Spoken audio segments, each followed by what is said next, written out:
Pourquoi le store picking est la technique la plus répandue alors qu'elle n'est pas rentable? Pour répondre à la question, il est déjà nécessaire de rappeler les deux techniques de préparation de commande drive.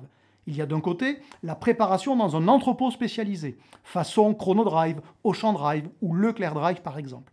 Et puis de l'autre, il y a la préparation en magasin, que l'on appelle aussi le store picking. C'est ce que vous voyez souvent chez Intermarché, Super U ou Cora par exemple. Alors pourquoi ces deux modes de préparation?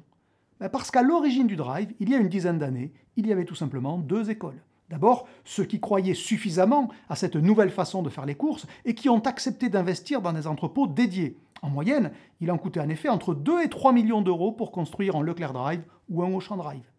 Et puis vous aviez ceux qui n'y croyaient pas ou pas assez et qui n'avaient pas les moyens d'investir. Ceux-là ont décidé d'utiliser leur magasin. Après tout, ils existaient déjà et ça a évité d'investir. Hormis l'achat de quelques chariots et de quelques terminaux portables évidemment. Mais le store picking a un énorme inconvénient, la productivité qui est bien plus faible qu'un entrepôt. Chez Leclerc Drive ou Auchan Drive par exemple, chaque produit a une adresse précise, c'est sa place dans l'entrepôt et elle lui est propre. En magasin, impossible d'indiquer au préparateur une adresse précise. Au mieux, le préparateur dispose de la zone dans laquelle le produit est censé se trouver. C'est ensuite à lui de chercher. Voilà pourquoi la productivité de la préparation en magasin est en général 2 à 3 fois plus faible qu'en entrepôt. Ou, dit autrement, les frais de personnel sont 2 à 3 fois supérieurs en store picking. Mais comme le coût d'installation est plus bas, c'est encore la technique la plus répandue.